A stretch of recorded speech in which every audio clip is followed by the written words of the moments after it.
কোনো সমস্যা নেই, খুব সুন্দর সুন্দর সমুদ্র সৈকতের গর্জনে গর্জনে। আমার ঠিক আছে, আপনারা সবাই দেখেন, ফলো করেন। এখানে তারা বসো, ভয় পাইও না, ভয়ের কোনো সমস্যা নাই।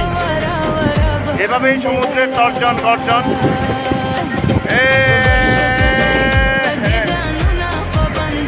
বসি থাকে, বসতে হয়, বসে যেতে হয়।